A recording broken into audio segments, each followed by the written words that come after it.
mauvaise chose. Ça vient, ça vient. Alors, nous devons veiller à ce que nous disons. Alors moi, je préfère dire des choses qui vont apporter la lumière autour de moi. Et la lumière apporte la vie.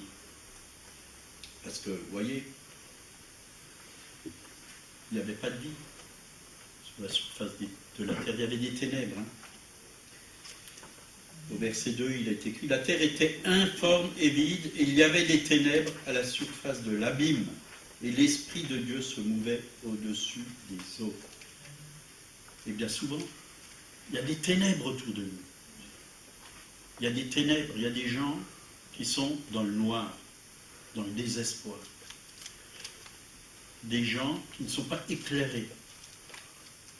Ils sont perdus. Parce que quand on est dans les ténèbres, on est perdu. Quand on est dans le noir, là, on ne voit rien. On ne sait pas où on est. Mais on a besoin de la lumière. Et Dieu est lumière. Dieu dit que la lumière soit, et la lumière fut. Dieu vit que la lumière était bonne, et Dieu sépara la lumière d'avec les ténèbres. Ça, c'est très important. Dieu appela la lumière jour, et il appela les ténèbres nuit. Ainsi, il y eut un soir, et il y eut un matin. Ce fut le premier jour.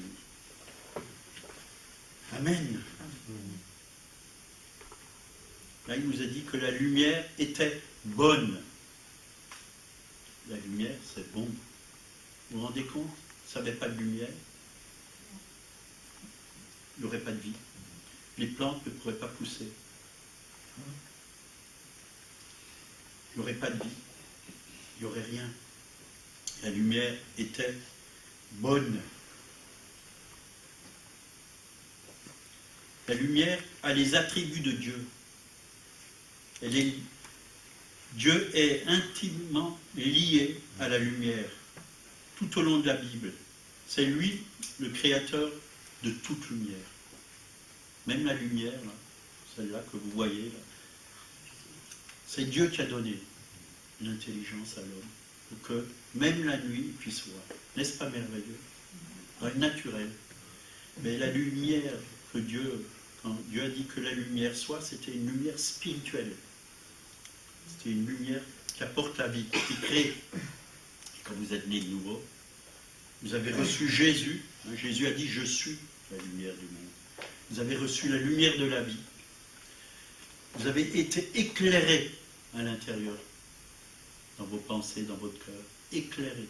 Vous avez reçu une révélation que Jésus était le Fils de Dieu, qu'il est mort pour vous sur la croix, qu'il a versé son sang, qu'il vous a racheté, qu'il vous a sauvé, qu'il est vraiment le sauveur.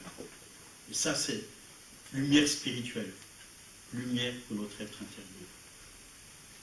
Et on a besoin de cette lumière, mais on a aussi besoin de cette lumière qui est une lumière naturelle, qui est faite, je ne sais pas exactement, mais il y a tout un pour fabriquer la lumière, il faut de l'eau, il faut plein de choses. Il faut demander à Alain, qui est électricien, il doit savoir, il a dû étudier ça.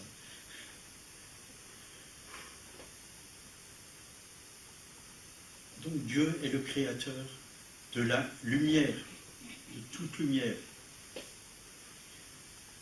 Mais la gloire de Dieu, dans la Bible, elle a été vue sous forme de lumière. La nuit, elle était là, sous forme de lumière. Et le peuple de Dieu devait suivre cette lumière.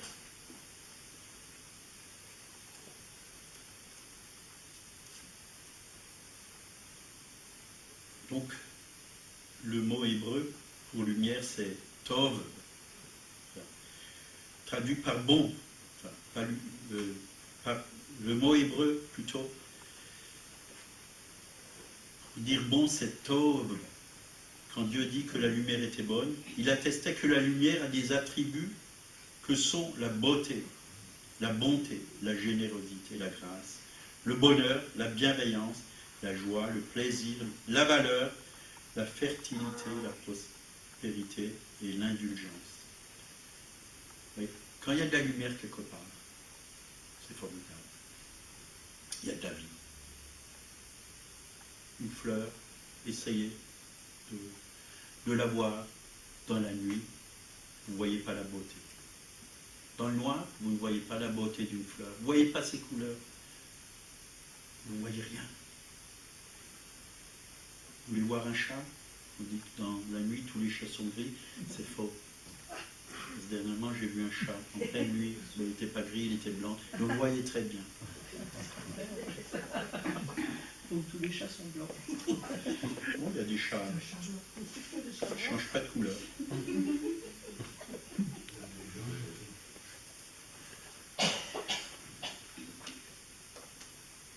Et notre lumière, c'est Jésus. Jean 3, verset 19.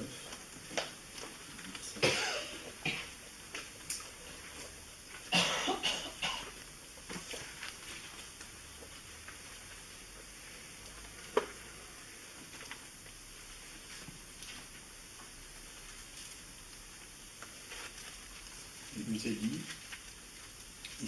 et ce jugement, c'est que la lumière étant venue dans le monde, les hommes ont préféré les ténèbres à la lumière. Vous voyez, les hommes ont toujours eu un choix. Jésus la lumière, parce que leurs œuvres étaient mauvaises. C'est-à-dire que les hommes voulaient garder les mauvaises choses. Parce qu'ils savaient que si la lumière, elle est venue, elle leur a montré ce qui n'allait pas dans leur vie, mais ils n'ont pas voulu être transformés. Ils ont voulu garder toutes ces choses, tout ce péché, tout ce mal, parce que ça coûte. Ça coûte. Ça coûte de laisser toutes sortes de choses auxquelles on s'est attaché. Parce que quand la lumière vient, elle nous montre que ce qu'on fait, c'est pas bon, c'est pas bien, c'est pas juste. Car quiconque fait le mal est la lumière et ne vient point à la lumière, de peur que ses œuvres soient dévoilées. Vous voyez, c'est dévoilé. La lumière, elle dévoile vraiment ce qui n'est pas bon dans notre vie. Et c'est formidable. Quand nous venons et nous lisons la parole de Dieu, c'est notre miroir, la parole de Dieu. Elle nous montre tel qu'on est. Si, par exemple, vous regardez dans un miroir, moi je le fais de temps en temps, je rentre du travail, puis je n'ai pas réalisé que j'avais plein de peinture dans le visage. Et là, je vois. Je dis, je me suis promené toute la journée avec plein de taches de peinture. Tout le monde m'a vu avec ces taches. Et donc, qu'est-ce que je fais? Je rectifie le tir, je prends de l'eau et je me lave. J'enlève toutes ces taches. On se voit tel qu'on est dans un miroir. Et la parole de Dieu, c'est le miroir du cœur. On voit comme on est à l'intérieur. Combien parfois on est dur, combien parfois on est méchant. On répond avec méchanceté, avec haine. Combien on est orgueilleux. La parole de Dieu, c'est vraiment le miroir qui nous montre comment on est à l'intérieur. Et la parole de Dieu, elle nous purifie, elle nous lave, elle nous sanctifie, elle nous libère, elle nous guérit, elle nous remet en bon état. Comme je l'ai fait dans le naturel, avec de l'eau, une éponge, mais la parole de Dieu, elle efface nos péchés. L'éponge de Dieu, c'est la parole de Dieu. L'eau de Dieu, elle nous lave, elle nous purifie. Elle nous purifie. Et on a besoin de la parole de Dieu. Donc, l'homme, certains ont préféré les ténèbres à la lumière. Et je crois que nous, en tant que chrétiens, nous devons séparer tout ce qui est ténèbres et garder tout ce qui vient de la lumière. Quand Dieu vient dans nos vies, il enlève tout ce qui n'est pas à sa gloire. Il éclaire tout ce qui n'est pas à sa gloire. Il nous montre que ce qu'on fait, c'est pas bon. Mais il nous montre aussi ce qui est bon. Et il nous transforme de gloire en gloire, à son image et à sa ressemblance.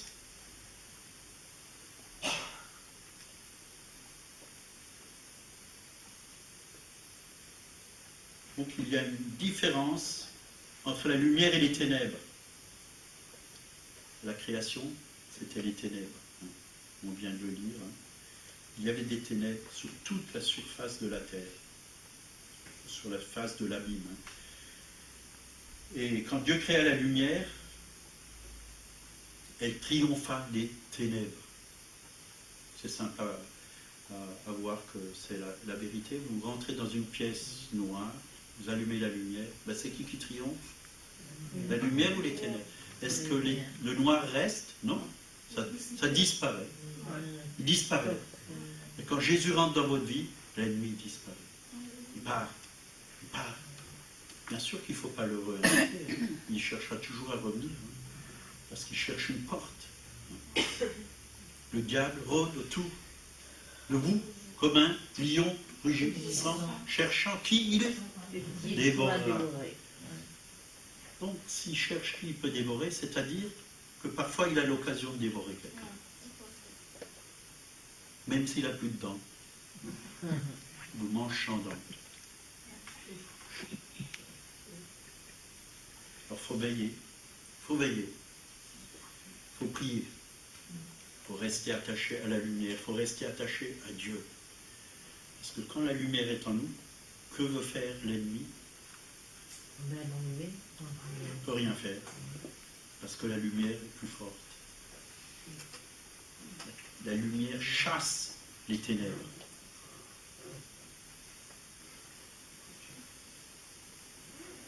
La lumière domine. Elle est plus forte, elle est plus grande. Jésus, le prince de la lumière, plus grand que le prince des ténèbres, que Satan. Jésus a vaincu Satan à la croix. Jésus a vaincu Satan à la croix. Ça veut dire quoi? Il a dépouillé les dominations et les autorités, il les a livrées publiquement en spectacle, en triomphant d'elles par la croix. Il lui a enlevé l'autorité qu'il avait. Il l'a dépouillé, il l'a paralysé, il l'a rendu sans force. Mais il n'y a que nous qui pouvons lui donner de la force. Vous savez, les gens qui disent, et qui critiquent toujours l'Église, qui disent, ah ben, en France, il n'y aura jamais de réveil. En France, les Français dorment. L'Église en France est pourrie. L'Église en France va mal. Si on dit que des choses comme ça, c'est qu'on donne à l'ennemi. On donne à l'ennemi. Non, il faut voir les choses comme Dieu les voit. Dieu voit l'Église se lever. Parce que dans sa parole, il dit que l'Église, dans les derniers temps, va se lever. Tu auras une grande armée qui va se lever. Tu auras des prodiges, des miracles. Que l'Esprit de Dieu sera répandu sur toute chair. Tu auras une grande moisson d'âme. Il faut proclamer ce que Dieu dit. Le diable, il se réjouit quand on dit, quand on critique l'Église, quand on rabaisse l'Église. C'est l'épouse de Jésus. Il ne faut pas rabaisser l'épouse de Jésus. Il faut aimer l'épouse de Jésus. Christ a aimé l'Église. Il en prend soin. Et nous aussi, nous devons aimer l'Église parce que nous avons le même cœur que Jésus, le même caractère que Jésus. Nous devons prendre soin des frères et sœurs, aimer les frères et sœurs, les encourager, les bénir.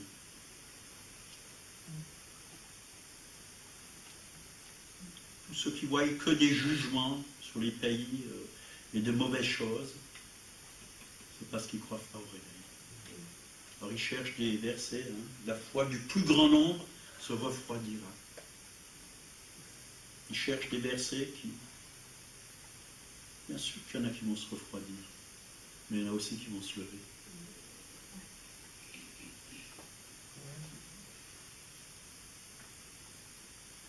Donc on revient à Genèse 1, verset 2. La terre était informe et vide. Il y avait des ténèbres sur la surface de l'abîme. La terre était informe. Donc ça veut dire sans forme. C'est pas beau, quelque chose qui n'a pas de forme. Un tas de terre. Est-ce que c'est beau? Ou un tas de briques? Ça n'a pas, pas de forme. On ne sait pas ce que ça va donner. Moi, je préfère voir un beau champ, une terre, avec des semences dedans, et des plantes, où il y a de la vie. Au lieu de voir un tas de briques, je préfère voir une belle maison. Une belle maison. Et un jour, il y avait un monsieur qui a vu des maçons là en train de travailler, et il a demandé, mais qu'est-ce que vous faites là? Alors, il disait, ben, je mets une brique sur l'autre. Ça fait 30 ans que je fais ça. Ah bon, 30? Et il interroge l'autre, qu'est-ce que vous faites? Il lui dit, moi, je fais une belle maison. Je construis de belles maisons. Ça fait aussi plus de 30 ans que je fais ça. Je fais des belles maisons. Donc un avait la vision de ce qu'il allait faire, mais l'autre, il voyait juste les briques pivotaient une sur l'autre. Et il faut avoir la vision de ce que Dieu veut faire. En France, dans nos assemblées, à Colmar. Et ça, c'est important. Mais pour cela, nous avons besoin de la lumière de Dieu. Parce que sans la lumière de Dieu, on n'est pas éclairé. Et on va proclamer des choses qui détruisent, des choses négatives. On va proclamer des malédictions au lieu de proclamer la bénédiction. Donc, la terre était informe, donc sans forme, vide, donc vide. Et je préfère une bouteille pleine qu'une bouteille vide. Parce que quand une bouteille est pleine, je peux boire. Quand elle est vide, je vais boire de l'air, ça ne va pas me désaltérer. Hein. Sans forme, vide, sans valeur. Hein. Il n'y a pas de valeur quand il n'y a pas de forme. Quand c'est vide, déserte. Donc il n'y avait ni structure, ni rite, ni forme, ni beauté sur la planète Terre. Mais quand la lumière est venue, vous pouvez voir, toute la création s'est mise en place. Il y a eu la vie. Il y a eu la vie. On ne va pas rentrer dans le détail, mais vous pouvez lire. Quand la lumière est venue, la lumière est créatrice. Dieu crée. Dieu donne. Vous voyez, le Saint-Esprit est un esprit de lumière. Et il crée, il agit. Il est comme une poule qui couve les poussins, les œufs, plutôt pour mettre des poussins au monde. Ben, le Saint-Esprit, il va mettre quelque chose au monde. Et il a mis plein de beauté au monde. Il a mis des montagnes, des arbres, des forêts, des champs, des animaux, des oiseaux. Il a mis plein de choses. Et il y a de la vie, ça pétille, des fourmis, toutes sortes de belles choses, des chats, bleus, blancs, noirs, pas bleus, non, jamais vu. Mais des chats, plusieurs couleurs.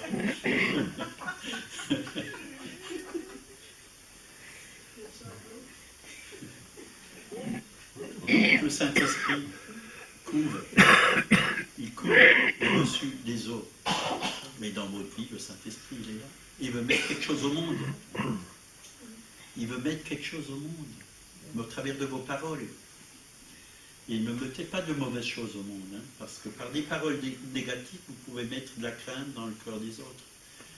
Vous pouvez mettre la trouille dans le cœur des autres, l'angoisse, des peurs, des doutes. Mais vous pouvez aussi mettre la foi, vous pouvez mettre la joie, vous pouvez mettre la vie, vous pouvez mettre l'amour, vous pouvez mettre la lumière où il y a les ténèbres. Et c'est ça qui est important. Le Saint-Esprit est là et il désire vraiment mettre quelque chose au monde par nos bouches. Par nos bouches. Alors, attention aux paroles qui sortent de votre bouche. Il y a un miracle dans ta bouche. Est-ce que tu le sais? Est-ce que tu le sais qu'il y a un miracle dans ta bouche? Amen. Quand tu parles, quelque chose va se passer. Alléluia. Alors il faut le savoir. Chaque jour, il y a un miracle dans ta bouche. Il y a 2 miracles dans ta bouche. Il y a 3 miracles chaque jour dans ta bouche. Il y en a 4. Il y en a plein. Il y en a plein. Qu'est-ce que tu mets au monde? Qu'est-ce que tu mets au monde? La victoire ou la défaite? La vie ou la mort? Qu'est-ce que tu mets dans ta bouche?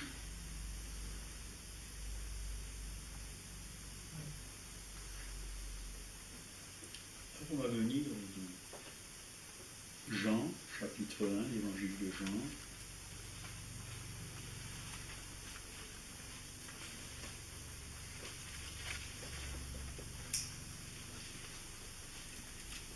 Versets 1 à 13. L'évangile de Jean, 1 à 13. Au commencement était la parole, et la parole était avec Dieu, et la parole était Dieu. Elle était au commencement avec Dieu. Toutes choses ont été faites par elle, Et rien de ce qui a été fait n'a été fait sans elle. En elle était la vie, et la vie était la lumière des hommes. Oui. La vie était la lumière des hommes. La lumière, lui, elle brille dans les ténèbres, et les ténèbres ne l'ont point reçu. Il y eut un homme envoyé de Dieu, son nom était Jean, il vint pour servir de témoin, pour rendre témoignage de la lumière. Et nous aussi, on est là pour rendre témoignage de la lumière. C'est qui la lumière? Jésus. Jésus. Afin que tous crussent par lui. Il n'était pas la lumière, Jean n'était pas la lumière, mais il parut pour rendre témoignage à la lumière. Cette lumière était la véritable lumière. La véritable. Qui en venant dans le monde éclaire tout homme. Elle était dans le monde, et le monde a été fait par elle. Vous voyez? La lumière est créatrice, parce que le monde a été fait par elle. Et le monde ne l'a point connue. Elle est venue chez les siens, et les siens ne l'ont point reçue. Mais à tous ceux qui l'ont reçue, à ceux qui croient en son nom, elle a donné le pouvoir de devenir enfants de Dieu, lesquels sont nés non du sang, ni de la volonté de la chair, ni de la volonté de l'homme, mais de Dieu. Ça c'est beau, ce passage est beau. À tous ceux qui l'ont reçu. Est-ce que vous l'avez reçu? Est-ce que vous avez reçu Jésus?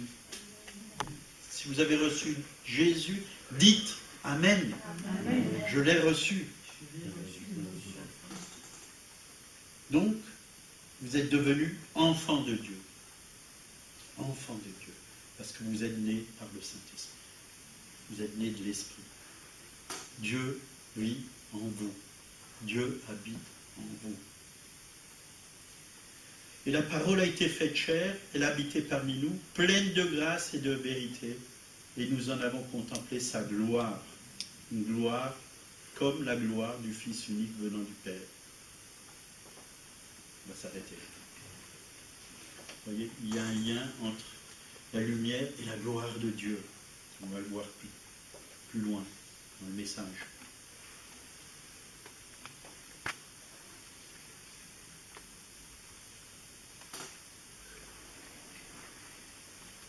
Donc, ce que Dieu fait, quand nous l'avons reçu, nous devenons enfants de Dieu. Dieu sépare la lumière d'avec les ténèbres. Le Fils de Dieu est venu, dit la parole, pour détruire les œuvres du diable. Il est venu pour détruire les œuvres du diable. Et les œuvres du diable, c'est quoi? C'est les ténèbres. Les ténèbres. Donc, s'il est venu pour détruire les œuvres du diable, c'est que le diable a été détruit dans nos vies. Alors, comment voyez-vous le diable? Il y a des chrétiens qui ont un petit Dieu, quand on les entend parler, et ils disent « grand diable ». Quand on les entend, ils ont dit « Ah ben le diable, il m'a fait ceci cette semaine. Et le diable m'a encore fait ça. Et le diable m'a fait un croche-patte. Et je suis tombé par terre. Et le diable m'a donné une maladie. Et le diable m'a fait ci et ça. Et Dieu, qu'est-ce qu'il a fait de ta vie? Si, c'est ton Seigneur, c'est ton Maître. Mais je préfère dire ce que Dieu a fait dans ma vie. Le diable, il a été détruit dans ma vie. Donc moi j'ai un grand Dieu et un petit diable. Vaincu. Vaincu. Parce qu'il l'a dépouillé. Vous avez vu quelqu'un de vaincu? Est-ce qu'il bouge encore? Il est KO. Il est par terre là, il ne bouge plus. Il est vaincu. Il est lié, oui. Il ne peut plus bouger, il ne peut plus rien faire. C'est comme ça qu'il faut voir le diable. Il y en a qui voient toujours le diable par devant. Moi, je le vois par derrière. Vous savez pourquoi je vois les talons? Parce qu'il est en train de partir. Il a tellement peur. Il fuit. Résistez-lui avec une foi ferme et il fuira loin de vous. Il est écrit. Il fuira loin de vous. Il est obligé de fuir. Oh, il va toujours essayer de faire quelque chose. Mais il doit partir. Il doit partir. Hier soir, je me suis couché. Quand je me suis couché, coup, j'ai senti une douleur. Là. Oh, je ne pouvais presque plus tourner mon cou, là. Comme un torticolis. J'ai résisté. Et aujourd'hui, ça va. Ça va.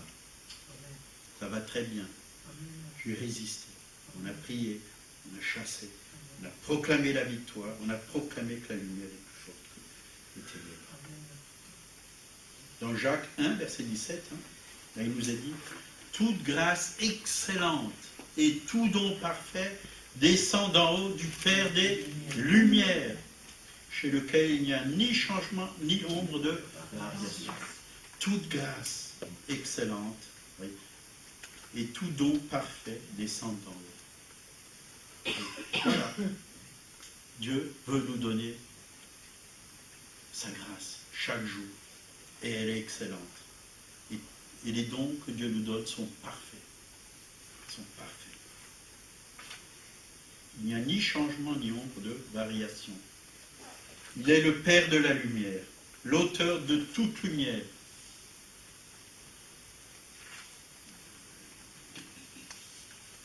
Sans variation, la lumière, sans ombre de changement. Dieu ne change pas. Il est la lumière éternelle. C'est pas comme cette lumière qu'on peut éteindre et allumer, mais Dieu est lumière, d'éternité en éternité. Il a toujours été lumière. Avant d'être amour, il est lumière. Vous le savez ça? Dieu est lumière. C'est la Bible qui le dit. C'est pas moi qui le dis.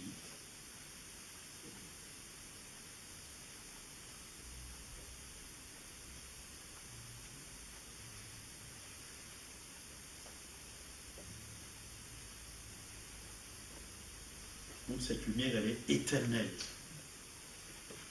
Elle est la source de toute la manifestation de la vie. La création commence avec la lumière. Et Jésus dit, je suis la lumière du monde. Je suis la résurrection et la vie. Donc la lumière apporte la vie. Je suis le pain de vie. Je suis le chemin, la vérité et la vie. Donc la lumière de Dieu nous communique la vie divine, la vie éternelle, vie de gloire et de résurrection. Une plante pour vivre a besoin de lumière. Et vous êtes une plante. Vous êtes une plante. Vous êtes un arbre planté auprès des courants d'eau. C'est marqué. Et il faut que vos racines soient vraiment en Christ. Que vous puissiez être toujours bien vert et que vous puissiez porter du fruit en la saison. Il y a un temps pour porter du fruit. Le fruit ne vient pas tout de suite, il y a un temps. Toute croissance, il y a un temps. Demandez à l'agriculteur qui est derrière vous, il plante sa graine et 10 minutes après il récolte son blé. Non, c'est pas comme ça que ça se passe. Il y a un temps, il y a un temps, il y a de la persévérance. Il faut arroser, il faut du soleil, il faut de la lumière, il faut de la chaleur, il faut de l'amour aussi. Il faut désherber. Vous voyez, il y a des gens sages ici. Il faut désherber. Et quand vous avez les graines, vous pouvez en manger quelques-uns, mais pas toutes. Il faut aussi en garder pour semer. Parce que sinon, qu'est-ce que vous allez planter l'année prochaine? 1 Timothée 6, verset 15. Il est écrit que Jésus est le seul souverain, le roi des rois, le Seigneur des seigneurs, et que lui seul possède l'immortalité. Il habite la lumière inaccessible. Personne ne peut empêcher la lumière de Dieu de briller. Vous pouvez monter une armée contre Dieu, vous n'arriverez pas à arrêter Dieu de briller. Et vous n'arriverez pas à tuer Dieu, parce que Dieu est tout puissant. Il brillera toujours et veut qu'on brille. Jésus a dit, je suis la lumière du monde, mais il a aussi dit, vous êtes la lumière du monde. Celui qui me suit ne marchera pas dans les ténèbres, mais il aura la lumière de la vie.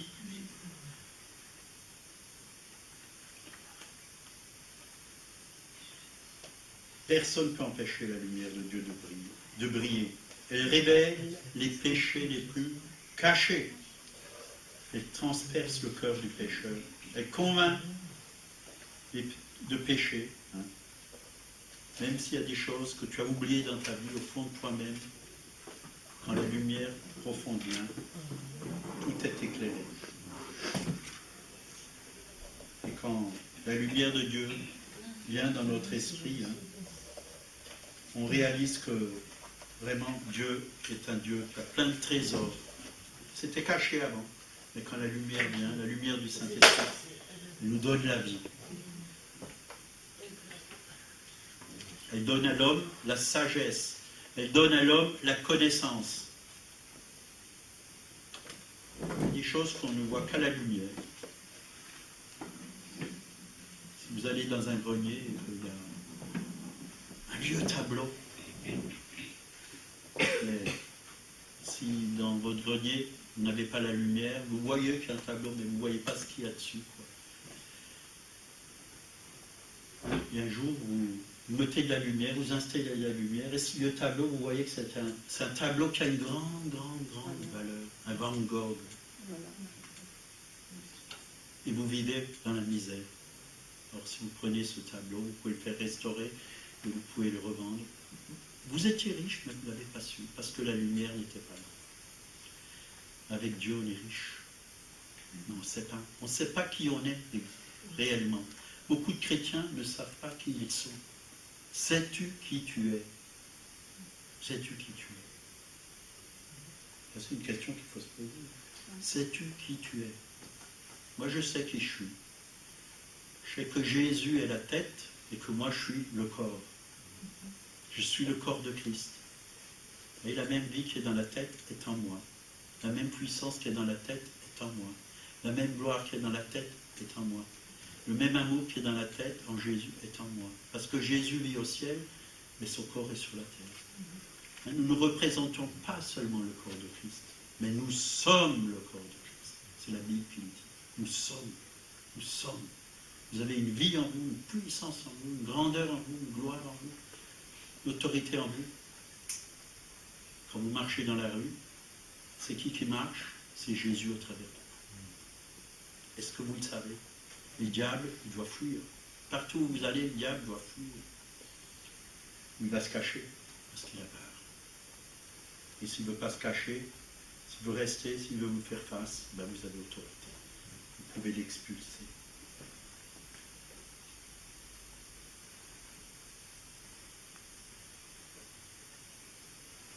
« 2 Corinthiens 4, verset 6. Car Dieu qui a dit, la lumière brillera au sein des ténèbres, a fait briller la lumière dans nos cœurs pour faire resplendir la connaissance de la gloire de Dieu sur la face de Christ. » Alléluia.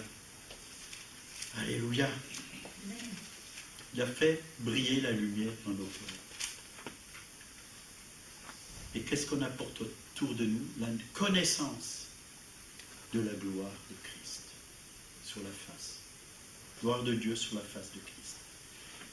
Tout le monde peut voir que Christ est un Christ glorieux. Glorieux. Quand la lumière est en nous, les gens peuvent voir que Christ est un Christ glorieux. Ce n'est pas un petit Christ qu'on met dans la crèche en bois ou en, je ne sais pas, en pierre, mais c'est un Christ glorieux. Glorieux. Il y a de la vie, il y a de la gloire.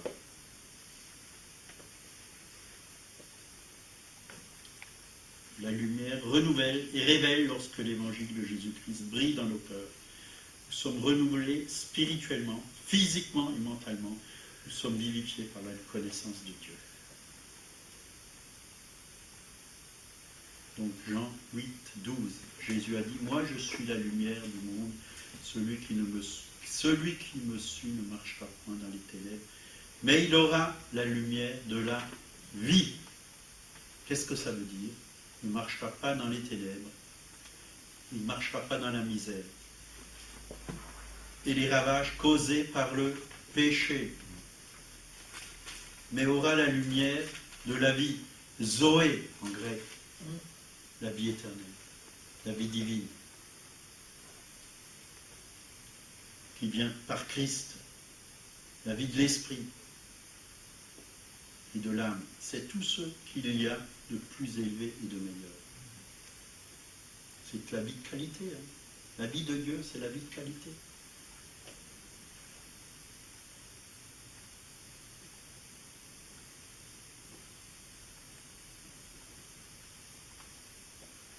C'est la vie abondante. Comme le dit Jean 10, 10, moi je suis venu afin que mes brebis aient la vie et qu'elle l'ait en abondance. Vous voyez, c'est pas simplement cette vie, c'est pas simplement avoir des biens matériels et des choses comme ça. C'est mieux. C'est avoir la lumière de Dieu, la vie de Dieu en nous, la puissance de Dieu en nous. C'est ça, la vraie joie, la vraie paix, le vrai bonheur, le véritable amour. C'est ça la vie abondante, avant tout. Bien sûr que Dieu prend soin aussi de toute notre vie. Dieu veut nous bénir dans tous les domaines, je le crois. Mais ce n'est pas le plus important. Parce que toutes ces choses, ici-bas, nos voitures, nos maisons, on va tout laisser. On va tout laisser. Ça ne demeure pas éternellement. On n'a jamais vu un mort emmener avec lui toute chose. Hein. Il y en a qui se sont fait enterrer avec toute leur fortune, l'argent et tout. Hein. Il me dit tout, laisse tomber, je vais chercher tout ce qu'il y a dedans. Je vais l'utiliser.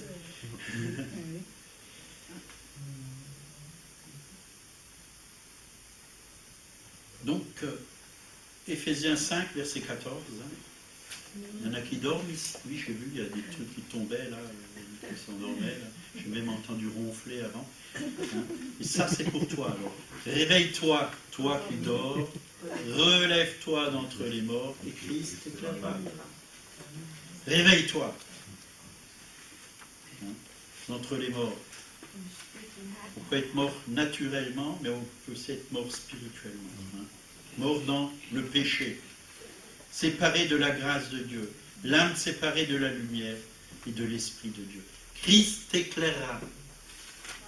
Christ t'éclairera.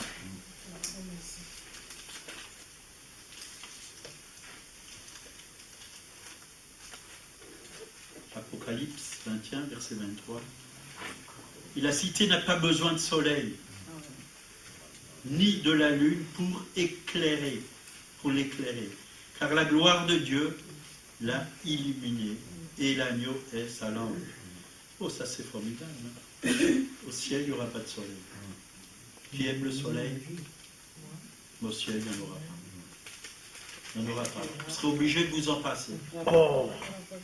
Jésus sera vraiment le soleil de la justice. Il va éclairer tout le ciel. Il va éclairer tout le ciel. Mais je pense qu'il y aura mieux que le soleil. Ben, il le dit. Hein. Écoute un peu.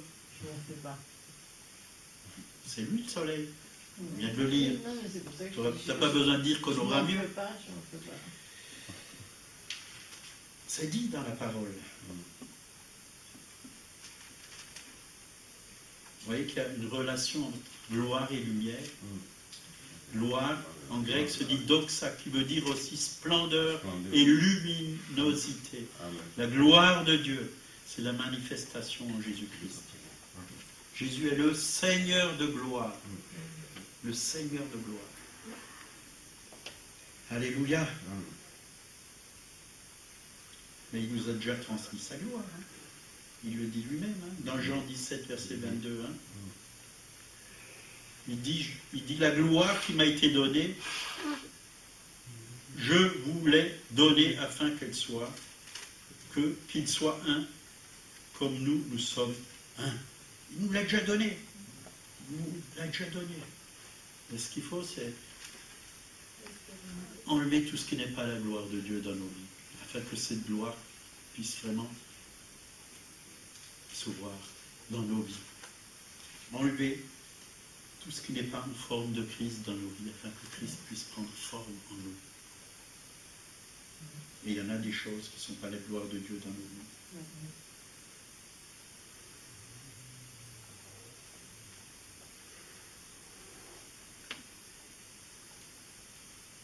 Donc Jésus a rétabli la gloire.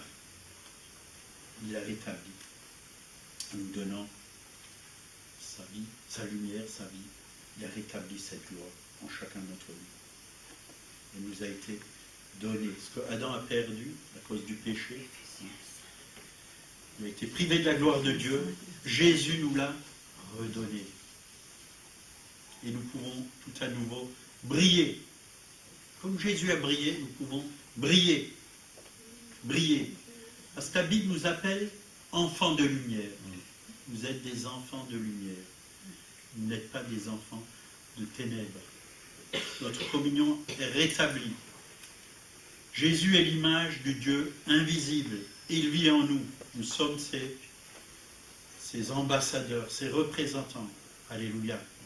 Jésus a dit, vous êtes la lumière du monde.